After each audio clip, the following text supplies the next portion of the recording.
Right then, recording started, chaps. So good to go, yeah. Away we go.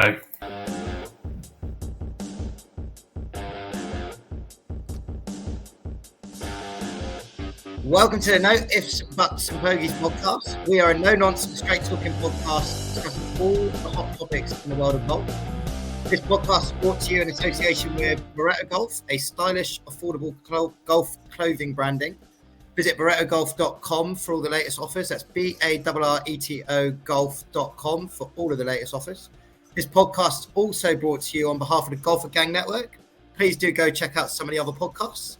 And without further ado, I will pass you on to your host, Mr. Harry Clark. Better last week, actually. AB, we really need to work on getting some sound in there of me, getting a little applause as I come on it. Yeah, sorry, that was a bit in comparison to last week. That was a bit village because I was a bit late on lowering the volume down, and I think you read out a few things incorrectly there, DB. But yeah, I probably did. I am actually dyslexic. If our audience didn't know that, so although I did write it and I have been practicing it a lot, when I do read it out, get a bit nervous. But the reason I am perhaps a little bit nervous is because loads of you actually tuned in last week. So thanks a lot for all the support that has been shown so far, because I didn't expect so many people to listen. I don't know what your boys' thoughts were.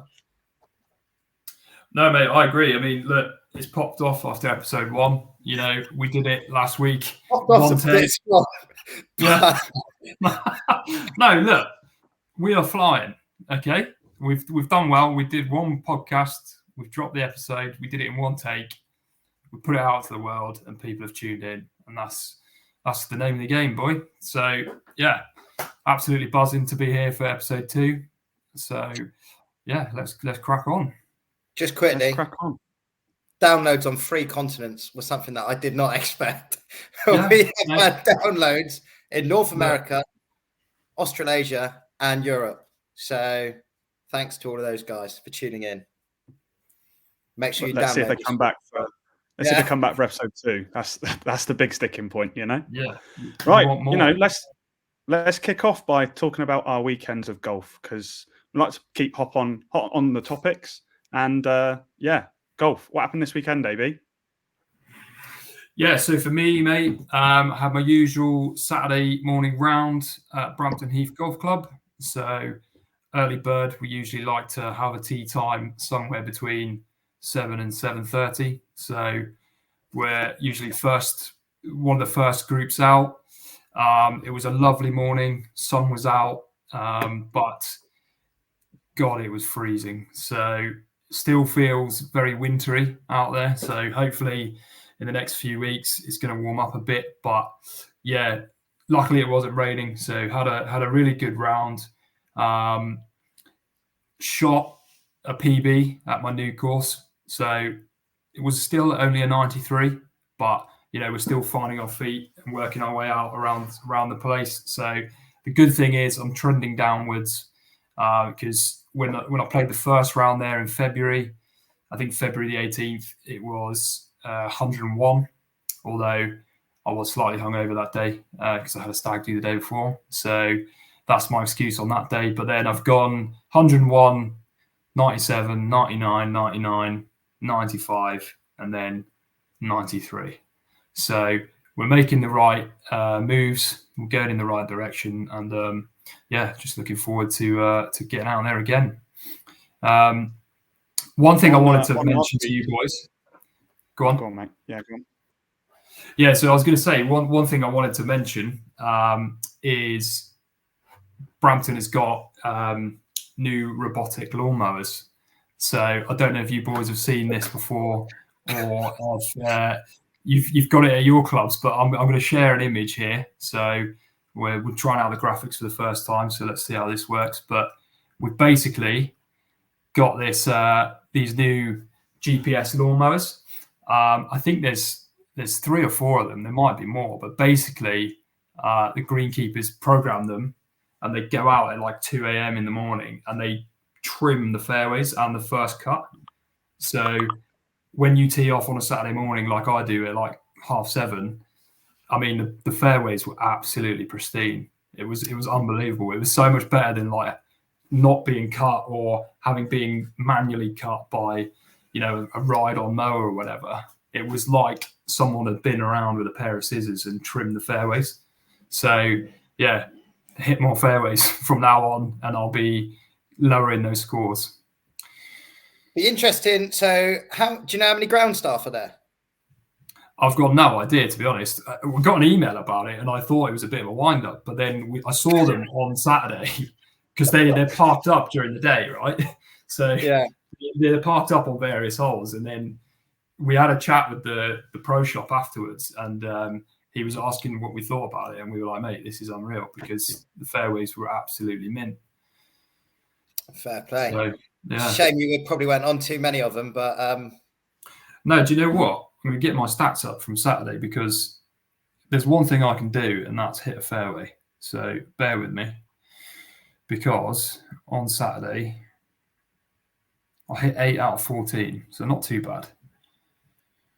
Not too bad at all, really. That's pretty good, actually. Over 50%. Yeah. So, yeah. What about you, Dan? What did you do over the weekend? Well, I went down to God's own county, the mighty Cornwall, where we grew up. For those of you who don't know, we are from Cornwall, all three of us, in fact. Well, Clarkie's sort of a bit of a Cornish lad, but he's not. But we'll call him Cornish for the purpose of this. Yeah, and I played golf in the mighty Perranporth, which, for those people who don't know where that is, it's a wonderful seaside town in the heart of Cornwall on the north coast, where the beach, when the tide is out, it's about 3 miles long. And the golf course is on top of the cliffs overlooking the beach. And it's some of the most picturesque views of the Cornish coastline you can have whilst playing golf. The only difficulty about it is I think there's something silly like 14 out of 18 blind holes.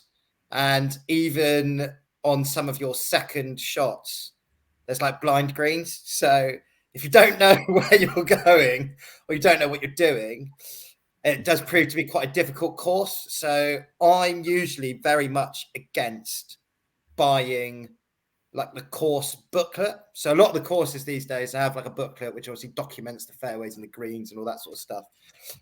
I'm very much usually against that. I think it's a scam. Like, you should just be able to see and know what you're doing, but you kind of need one out of parents. So it was only £8, so we chipped in for one of those in each group.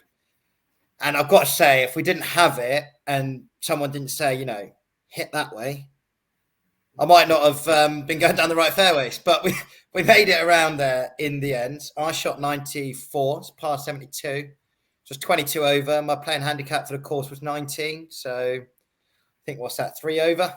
So yeah, I was pretty happy all in all. We went out as a group of 6. There was 2 3-balls, and my 3-ball played their 3-ball. We happened to give one of the guys on the other team a handicap, in inverted commas, of 36 because he doesn't actually play golf. And that basically won them the match, because every par 3, he was just like knocking around the green and just like getting it in for 4, which was 3 points because he had 2 shots. So bit of a killer there. But yeah, overall, the weather was nice, bit windy, but very much enjoyable round of golf. I was going to say that it's another like factor, that wind, isn't it? Like it's different, straight off the coast. Yeah. It's not a light breeze, is it? I mean, one of the lads, bless him, he wasn't driving very well on this particular occasion, but there was a few that sort of went like up and started coming back towards us, if you will. We walked down the fairway and he was just like, fucking hell, is that my ball there? And we were just like, oh my God, that is actually your ball. Yeah. And we actually couldn't believe how short some of them were. But then even when you're smoking it, like when you're against the wind, you're not hitting it 200 yards. Like you're driving it like 180, 190, 200 is a good drive against some of those winds. But when you're with it, hit a 6-iron like 200 yards. It's great fun. Yeah, nice. I actually played golf at Pebble Beach this weekend. Indoors, at the pitch. Don't know if anybody's been before, but it's a golf simulator in London. And if I'm honest with you, everything was really good bar teeing off. For some reason, when you teed off, it just didn't like capture the ball flight right, which didn't work for any of the holes. Did you hit the screen? Yeah, I was going to say, are you sure it wasn't your screen? Yeah.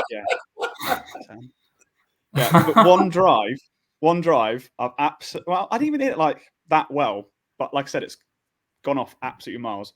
Drive was 428 yards. That's how you know things aren't tracking quite right, because I probably drive the ball. Maybe the wind was behind you. Yeah, I mean, we talk about going down to the beach at Perranporth. I was in the beach a lot of the time at Pebble Beach, and it wasn't great, if I'm honest. But yeah, it's good fun down there. We should definitely get down there, lads. Yeah, we'll get in there at some point for sure. Right, should we move on to some other stuff, boys? Absolutely. Yeah, let's do it. Next on the topic, I've got Peter Malnati. I think he's a very strange character from what I've seen through socials and like how he's conducting himself anyway. But what do you think, AB? Mate, so this guy has got to be one of the most random players on the PGA Tour at the moment. So he's been knocking around for, I think, just over 10 years. And yesterday he won the Valspar Championship. And it's only his second ever win on the PGA Tour. So he's been going, 10 or 11 years. His first win was 2015. So, again, he's not won something on the PGA Tour for 9 years. I mean, the fact that he's like still just going. And there's, the PGA Tour and professional tours in golf have so many of these guys that are just seasoned pros that are just constantly looking to make the cut. And then getting as high as they can, and it gives them a living. They can pay their caddies, whatever. But to only have his second win after 9 years. I mean, I was watching it, didn't get to see much of it over the weekend, but I saw the kind of final hour last night, and he did come from behind as well. So he showed a bit more bottle from in comparison to Cameron Young, because he was leading and he bottled it again towards the end, which not going off on a tangent, but he has a habit of doing. So he's got a few issues in the clutch department because he normally bottles things. But Malnati came from behind, hit a lovely shot on 17, and made a critical birdie, and then coming down 18. So a couple of his quirks: he wears a funny hat. So most tour pros, wear a hat like the Barreto Golf ones we've got on show this evening. The odd, character will wear something different, like a visor or like a wide brim hat. This guy, I don't even know how to describe it, because it's not a bucket hat, but it's kind of like a hat that you would wear if you were like a fisherman or if you were going fishing. It's like test match cricket, isn't it? Yeah, I don't really know what the name of it is, but so that's one of his first quirks. Then another thing, he uses a yellow ball, which is, if you're an amateur golfer in the UK that plays in the winter, we'll use fluorescent balls because we can't see where we're going. But again, in his interview, he said he switched from a white ball to a yellow ball about 18 months ago because his kid said, I want you to play with this yellow ball from now on. So I think he's still using a Pro V1, but it's just fluorescent yellow, which is unique thing about him. But yeah, I mean, I don't know if you guys have got any thoughts. He's definitely like a bit of a journeyman. So hats off to him for getting another win. And he's also sort of making a name for himself on the tour as well, because randomly he's on the player committee of the PGA Tour with the likes of Spieth and Cantlay and some of the big boys that are now the voice of the PGA Tour. So he's found his way onto that committee, and I guess you could say he's representing the journeyman type, making sure they've got a say on what happens as well. So yeah, what do you boys think about it all? Yeah, it does really get you thinking, doesn't it? Because obviously the PGA Tour is like the pinnacle of golf, and usually some of the top guys win week in, week out, and you're watching it, and you kind of take for granted the journeyman and like how hard it is to actually earn a living. Because obviously on the PGA Tour, if you don't make the cut, you don't get paid. But you've obviously had to travel somewhere, pay for accommodation somewhere. You know, you might have your caddy might not be on like percentage of purses, or you might have to pay for their accommodation and feed them as well. And like they could be on your wage bill. So sometimes it can be a really tough, lonely place on the tour if you're not making the cuts and you're not doing well. You kind of forget that, like, you know, because obviously we're used to talking about the Scotty Schefflers, the Rorys, Spieths, the guys that have won multiple majors. You kind of forget that for some of these guys, the dream is just to win on tour, just win on tour. Like some of them, it's just dreams just to make cuts, and be able to make a living. Like these guys are making a living playing golf. But when you see someone like this, like pop up with a win, kind of warms your heart a little bit, doesn't it? Because you're just like, wow, fair play. You are out there every week, going at it, making the cut, and like trying to make a career out of it. And, you know, for second win in 10 years, I just think, fair fucks, mate. You're like sticking at it and like going at it. And it's like, it's nice to see, because a lot of the time the big boys come through as and when. So, you know, the other thing that I noticed or I've seen today is with Cam Young, he's finished second 7 times on the PGA Tour.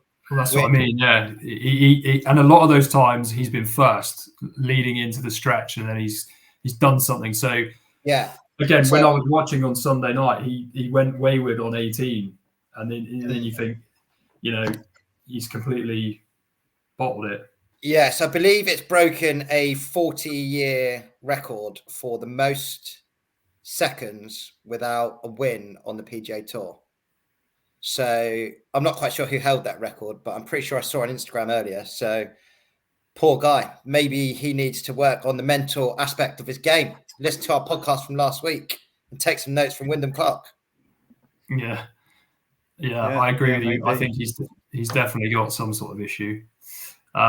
Just one final point on Malnati. You mentioned there about the majors as well. So I made a note last night when I was watching, because they were obviously, I've mentioned he's been a pro for sort of 10 plus years, and you know, his professional career has been the PGA Tour, and that's it. But he hasn't really featured in any majors. So to date, he's only ever played in 3. I don't know which 3, but they basically just said he's played in 3 majors in over 10 years. But with his win yesterday, I think he's got a free run at them all this year. So he's automatically in the Masters next month. It's technically still an invitational, but they've basically invited the winner of this tournament every year. Right. Fine. For the last amount of years. So he's expecting an invitation. Yeah. But I watched a clip, and he's been invited to the Masters as an audience member, as like a fan, like loads before, and he's never gone. And he says, I don't want to go watch people play golf at Augusta. Like, I want to go when I play. He actually got invited privately to play Augusta outside of the Masters. And he's also declined that opportunity and said, look, the only time I want to be able to play is when I'm in the Masters. I want to be able to earn that shot. So if he does end up with that invitation, which I'm expecting him to, and he's expecting to, there'll be some great moments coming up. You know, I'm sure they'll talk about it on the TV, and he'll get his moment. And I hope he does really well and gets invited back again, because again, I sort of think like fair fucks. Like if someone gave me, obviously it's a little bit different because I'd never qualified to play there. But if someone was like, oh, do you want to go play Augusta? I'd be like, fucking yes, I will. Even if someone was just like, do you want to go watch it? I'd be like, yeah. I wouldn't have the bottle to turn it down, and the sort of persistence to strive to achieve what he wanted to achieve. So hopefully it's a dream come true for him. Yeah, you boys are painting him in a nice light, and it's great that he's got there and stuff. But in that interview, right, he's turned around and said, yeah, I don't want to go and watch golf. I don't want to do that. I just want to play there instead. What about everybody else who's actually going to watch? What, they're just to turn around, nah, stuff him. We won't watch him. Like, yeah. Seeing it from the fan perspective there, not as... Yeah. Hasn't thought that through, I don't think. But the sentiment's there, I guess. I agree. I think obviously it's a little bit different when you're a pro golfer and like that's your like ambitions. Like obviously for us to get the chance just to go, it's like an honor in itself. Oh, Right? it's once in a lifetime. I mean, not many people go like As every year. Like we can go to the Open Championship every year, but I don't think you can go to Augusta every year. It's too difficult, isn't it? So, no, I hear what you're saying, mate. I hear what you're saying. But yeah, fair play to him, man. It's an unbelievable story, and like I said, he's becoming a very pivotal player on the PGA Tour this year, out of absolutely nowhere. So yeah, watch this space. Let's see what he does for the rest of the year. There we go. AB, you were showing some bits the other day around McIntyre and his caddy from the same kind of event, and the golf bib. Let's discuss that, mate. Let's go into a bit more detail there. Yeah, so we've actually got another image to beam up. So here we are. So yeah, this particular event, so the Valspar Championship, they have like a rule where they allow the players to put whatever they want on their caddy's bib. So normally there's, at least on the PGA Tour, there's US Golf Association rules. So they have to like be a specific color. They have to have like the player's name that they're caddying for on there. And then it has to have like, whatever relevant sponsors and the name of the tournament and things like that. But for the Valspar, they let you do whatever you want. And so Bob McIntyre has put, as we can see on the screen, if you're watching on YouTube, we've got the Ryder Cup score from 2023. So the most recent one that happened last September. And it obviously says Europe 16.5 to USA 11.5. But I just thought it's a bit, I don't know what you guys think about it, whether it's, it's obviously meant to be a bit of banter, but for a bit of context, the caddy that he's made wear this for the tournament didn't even caddy for him at the Ryder Cup. So, he's at a PGA Tour event in Florida, predominantly American fans, and he's made his caddy wear the Ryder Cup score, which...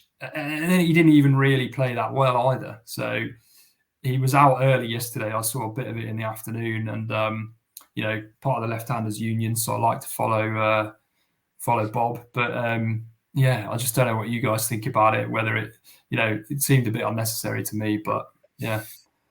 I don't know. I can sort of see the banter of it. It's quite funny. Like obviously, the PGA Tour is predominantly in America, so the audience is probably 95% American, 99% American, if not 100% American. So to rub it in their faces is great fun because that's the whole point of the Ryder Cup, isn't it? Right? Where I don't think for 1 minute, if the shoe was on the other foot, they'd be doing the same similar vibes. So we've got the chance here, or Rob McIntyre's got the chance here to sort of give him a little thumb, 2 fingers up to the audience and really have a bit of banter. One thing I feel a bit sorry for the guy was, am I correct in saying he wasn't even the caddy that caddied for him in the Ryder Cup? So it's just this random guy just taking pelters of random people. Yeah. So, I mean, McIntyre had a great Ryder Cup in September, so he's obviously still riding the wave a bit. But I guess from a personal point of view, it's really his sort of first official season on the PGA Tour. So there's still going to be a lot of people that don't necessarily know him, and he's trying to build a profile or whatever on the other side of the world. So I just don't know. I mean, he may not even be, in the next Ryder Cup. He might have to. He's going to have to qualify again, and if not, then he's relying on a pick. So I don't know. I just think, I don't know. I mean, the next Ryder Cup's away, and it's already sort of put a marker down in terms of people remember these sort of things. Maybe that's why he's done it, to be honest, because one, obviously, given that he's not that well established over there, don't they get bonuses these days for social media exposure. Yeah. I think the PIP or whatever, the player index, something or other, for how much exposure they get on social media. So in terms of building a profile, maybe he's trying to do something like that, but also like, I'm the sort of person that thrives in an environment where everyone thinks that I'm not going to do something. So if everyone's going at me, then I'm going to work double hard to be better. So maybe he kind of wants that sort of atmosphere. Yeah, it's funny because as AB's talking through this, I was thinking this is such DB behaviour. This is something that you would do.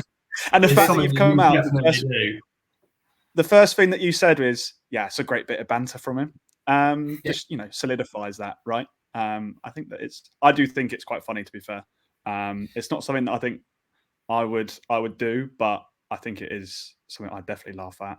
So yeah, I think it's good. The USA haven't won in Europe in something silly like 30 years or something like that. So any chance you get to remind them of that, we should definitely be doing that. Because if the shoe was on the other foot and we hadn't won over there in that long, they'd be the first to tell us about it. So that's the beauty of the Ryder Cup, and that's what it's all about. And in the grand scheme of things, although it was like last September, it's still quite recent and it's fresh in everyone's minds again because it's the last couple of episodes of Full Swing. So I think the timing of it, very apt. Yeah, no, for sure. Talking about caddies, how do you think you two would do for each other? Like if you had to caddy each other. So AB, you're going out this weekend. How do you think you would cope with DB as your caddy? To be fair, I think, firstly, that's a great question. I actually think if DB was my caddy, I would probably shoot slightly lower than what I do normally. I'm better when I have any form of caddy. And then Dan has such a extremely positive outlook on things. So yeah, I think he would make me shoot a little bit better than I do normally, I would say. So maybe we'll have to get out and test it out for some social media content or whatever. But yeah, I think I would get on all right if he was my caddy. But, that's very kind words, AB. You're welcome. You're welcome. Yeah. Now let's see how you repay me. Look, what I would say is for those people who know me won't be shocked at what I'm about to say. And this is no reflection on AB, but I'm not very good at taking direction from other people. And I tend to do what I want to do when I want to do it. So I've often maintained the fact that if I had a caddy, I would perform better. I think the reality of it is if I had a caddy, we would spend most of the time disagreeing because I would like to take on 9 times out of 10 the hero shot because of my positive outlook that we've just discussed. Is I tend to just zero fucks and go for it, and that's the way that I approach not only golf but life in general. For those people who do know me, and I think when you are caddying for someone, you tend to try and mitigate the risks. But I'm a risk taker, right? So I don't know if it would go down that well. I think I would probably just take things into my own hands and probably not take that much advice. Yeah, I mean, I was expecting that response, to be honest. And I would say you are, if you were to be compared to a PGA pro, you are like, if I was to caddy for you, it would be like Jordan Spieth and Michael Greller. Yeah, because Michael Greller is a very astute caddy and tells Jordan Spieth what to do. And Jordan Spieth will often be not on a fairway with a load of trees or something and think, do you know what, I'm going to hit that gap and I'm not going to listen to what you're saying. I'm just going to do it. And sometimes he'll pull it off and sometimes he won't. And when he doesn't, he'll turn around and blame the caddy anyway. So in like a sort of a bantery way, but he's just that type of golfer. And I think if I was caddying for DB, I would tell him what to do. He would tell me to fuck off and then try and do it. And sometimes he'd pull it off and sometimes he won't. And I think his phrase is, this one's on me. This one's on me. And then it'll go to somebody go, don't worry, that one was on me. Yeah. So I think that sums it up perfectly. Yeah, that would be spot on.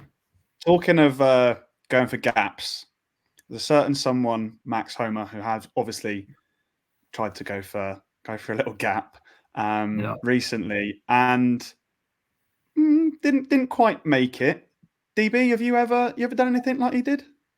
Yeah. Oh, I mean, I've certainly hit the trees like he has many times whilst trying to catch the gap. But I think the one thing that I noticed in the videos was the fans are just, for me, they're just in the fucking way. Just get out of the way. Yeah. So, like, I agree. Myself and AB, we've been to many, many golf events over the years, and we've actually been like in the trees when I actually had a conversation with Miguel Angel Jimenez once. I think that was at the Grove, wasn't it? At Watford. And then we saw someone else in the trees up we helped we helped Padraig Harrington find his ball. Yeah, that was it. That was at Woburn in the British Masters. Like a few years back. And it's just like, look, you help them out, you have a bit of chat, a bit of banter, whatever. It's great fan experience. But after that, this is how these guys make their living, and this is how they win golf tournaments is by getting these shots out. So I know it's nice and it's good for your Instagram. If you can get that little clip, like the guy who got that clip of that ball hitting that tree, I'm sure the golf magazines have paid him for that video or whatever, or he's been credited and whatever. It's great. But reality is they've literally lined the line that he's almost got to hit. I'm sure he didn't strike it quite exactly where he wanted to go. But from his perspective, I'd be shit myself. Like, I don't care how good at golf you are. If there's people that are like a foot away from the line that you need to hit, it's going to play on your mind. Like, without a doubt, it's just going to. So it's not something that I'd really advocate for in the future. And I hope that course marshals do a better job next time, because quite frankly, that someone could have actually genuinely got really hurt in that video, but also like, it's just ridiculous. Just get out of the way. And it's funny that you say that someone's, really tried to get that shot for their Instagram, because, I've come around and filmed with you boys a couple of times, right? And if someone just followed you around, DB, from afar, I'm sure they'll get that shot. There's that money maker. No problem. They would. Talking of like listening to caddies and stuff like that, usually they'd be telling you to take your medicine from that sort of position. Well, certainly for a player of my ability in that position, I shouldn't be attempting the shot that Max Homer was attempting, but I almost definitely would have. And it probably would have ended up in similar fashion, because that saying where they say that trees are like 90% air is just like total, utter bollocks, because I never catch the air and I catch tree all time, every time, without fail. Well, I mean, I think if you had people in front of you, you would definitely hit them. Well, it's almost without a shadow of a doubt. Yeah, you would definitely hit them. So I agree with you. I saw a little bit of a clip. I think this was discussed on the Sky Sports Golf podcast as well. But I can't remember who was speaking on it, but they kind of had the opinion that everyone was at fault. So the event organisers, the marshals, the player, and the fans that were like sort of a bit far out. But I just don't see how you can attribute any sort of blame to a player, because at the end of the day, it's their day job. And if they're in a specific spot and are lining up a specific shot, there should be nobody in the way whatsoever. So, yeah, I don't know. The only thing I would say is he probably, and I've only seen the little clip on social media, I wasn't watching live, but he probably should have kicked up a bit more of a fuss and got him to move. Move back, because if he did do that, I'm sure they would have. But, when you're Max Homer, we've seen some of the shots that he, dug out the shit in the Ryder Cup and stuff. He probably just thought he was going to crunch it where he was going to crunch it, which, Yeah, unfortunately he didn't. But that, luckily, no one was hurt. So yeah, that's true. Talking about people being in the way, did you guys see this clip? We might be able to bring it up now, of the captain's drive. where this captain he's teeing off, and he hasn't covered himself in glory, has he? No. This go on, AD, is. talk us through it. Yeah, go on. Well, so yeah, this is a viral clip that's been going around. It's Chislehurst Golf Club, which I believe is in Kent. And yeah, this is the new captain. It's in March. He's wearing shorts. Oh my God, he's just absolutely smoked his driver into people that are around the tee box. So, yeah. I mean, obviously we don't know the bloke. We don't want to, mug him off too much, but he's wearing shorts in March. He's cracked a joke. He's not really concentrating. He's trying to be sort of, I'm here. I'm the new captain, blah, blah, blah. And then he's absolutely fucked his tee shot. And he's just creamed it straight into the crowd. And again, it goes back to our point, why people stood in front. I mean, it's a bit of a daft place to stand, but I would immediately resign.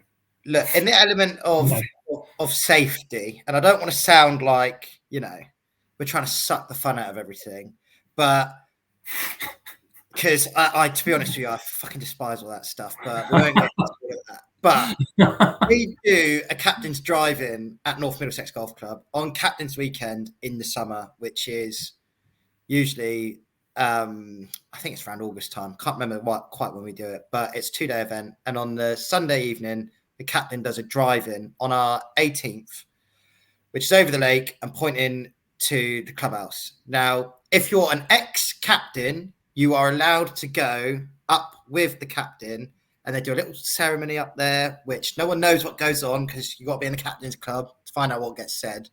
And there's, champagne and all that sort of stuff.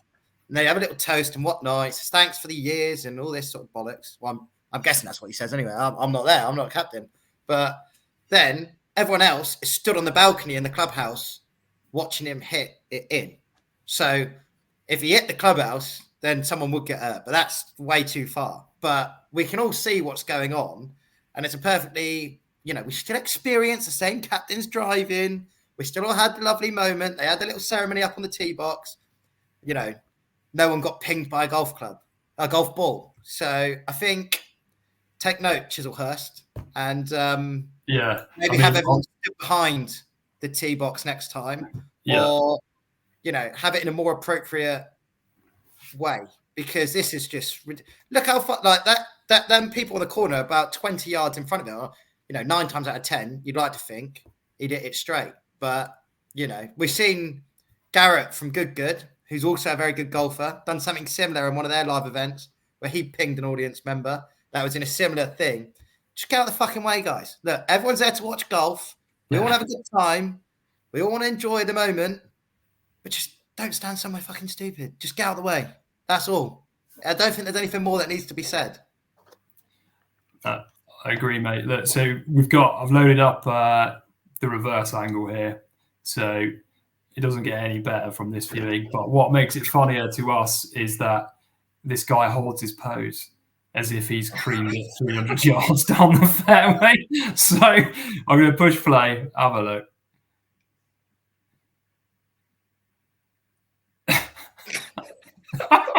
Oh dear God! It gets worse every time I watch it.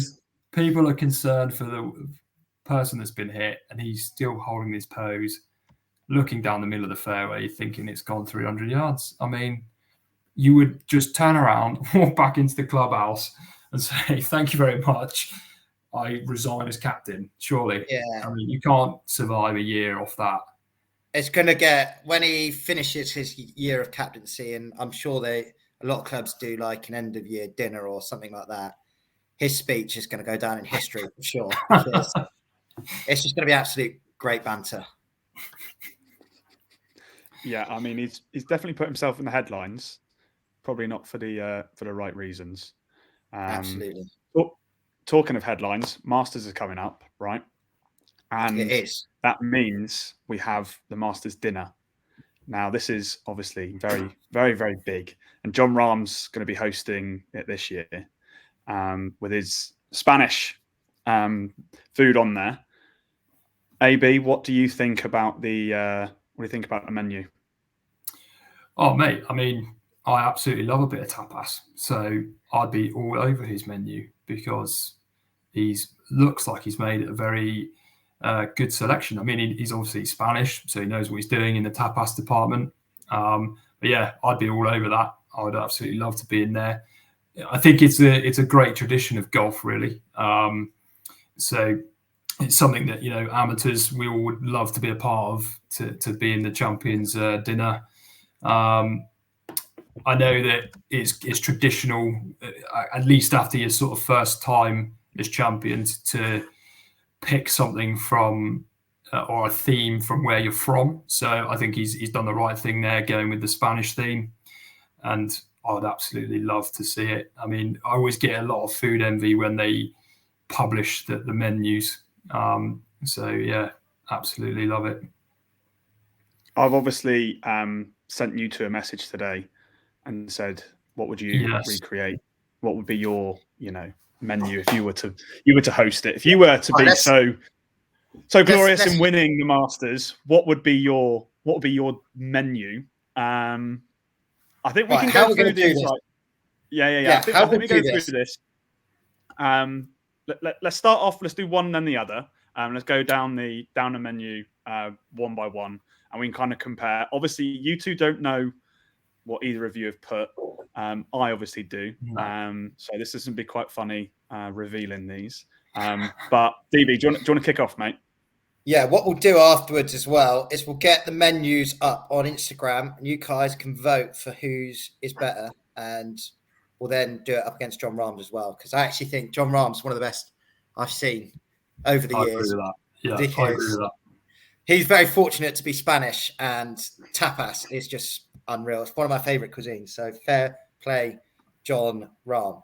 Now, as discussed on this pod multiple times already, and will be discussed multiple times in the future, we are three Cornish blokes, and the Cornish are very well known for being very proud of where we are from. So my starter, so the way I've taken it is the starter is like the actual starter, and then the first course is like a little smaller one just before the main course. So I've gone for my starter as Cornish mussels in white wine and garlic sauce. So it'll get served up with a little couple of slices of bread to mop your sauce up with. But you can't beat a bit of locally caught Cornish seafood. So I would genuinely make sure that it is all Cornish and all flown in from Cornwall. And it would be Cornish mussels, white wine, garlic sauce. You can't beat that, I'm afraid. Well, you say that, mate. But I've actually... I think we may end up with quite similar menus here, given what you've just said there. But for me, firstly, I echo your sentiments about Cornwall and the fact that we are proud of where we come from, and also of our wonderful food that we can produce. So for my starter, I've actually gone for seafood as well, but I've gone pan-seared Cornish scallops in some garlic and chili butter. I do like that as well, you know. So,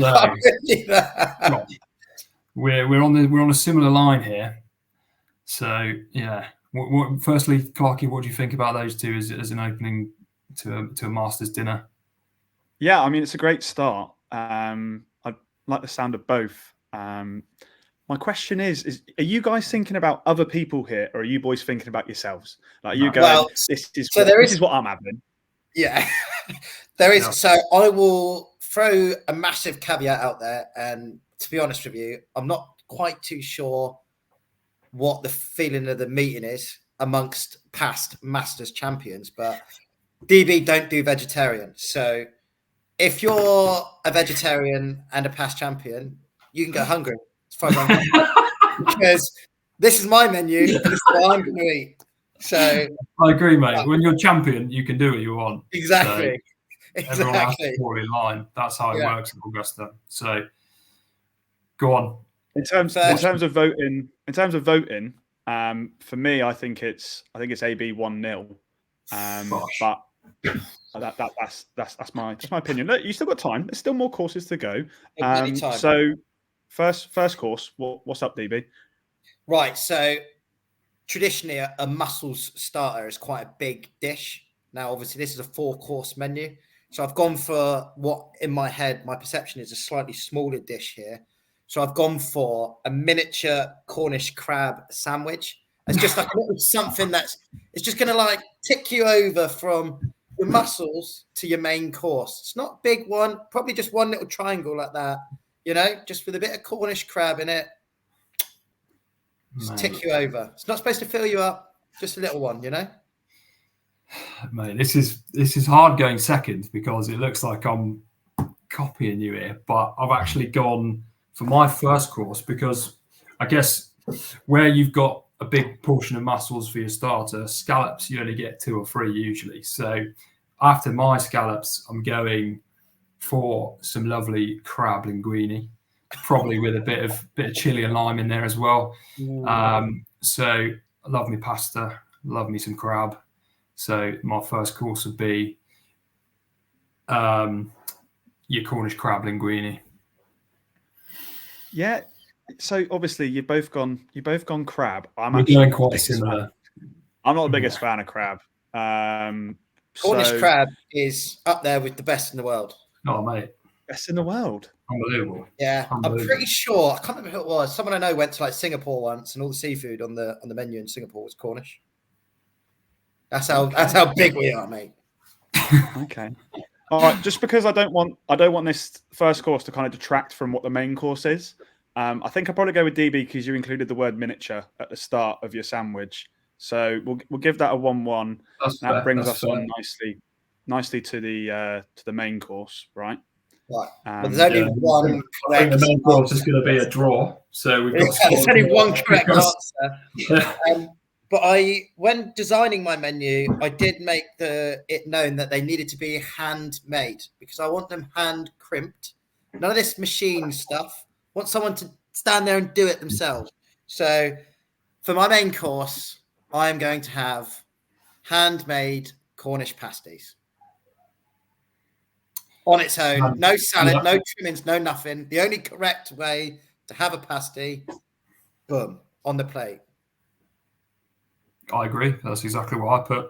I didn't quite go into the level of detail that you did. I just put pasty, I think, which does what it says. But I think I would import mine. So I love me a Prima. So I'll probably just get Prima to ship over 50-odd large steak pasties for me and the boys in Augusta. Hey Prima, if you want to sponsor the pod, get us a deal on some pasties. You let us know, mate. Yeah, so that's quite funny because I got about a paragraph through from DB being like, handmade Cornish pasties, fresh. They need to have this, they need to have this, that. And AB was like, Cornish pasty. That's that's what he wants. Easy. I mean, that's got to be one each, hasn't it? So we're at 2-2 going into the final leg, which is dessert. DB, what you got? I was struggling here because I was thinking of desserts that I like and then how I can make them Cornish. So, I don't, off the top of my head, someone's going to, comment on this now saying there's loads of great Cornish desserts. I can't think of one. So I have gone for what I would have at the end of my meals and what I used to have religiously as a child, which is strawberry pavlova, but specifically topped and made with Rodder's clotted cream. Shout out Rodder's. What? Well, you know what? Guess what I'm going to say? You're going to say the same thing? Well, no, but where you would go pavlova, I would always go apple pie. Yeah, there we go. I'd have my apple pie with a massive dollop of Rodder's cream. There we go. I agree with you. Shout out to Rodder's. If you want to sponsor the pod, let us know. Yeah.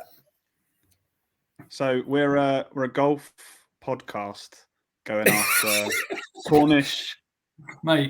Places that are going to send us food, right? Come on. Yeah. We want Rodder's on the pod. We want Rodder's. Sure. You can't have cream, not Rodder's, really.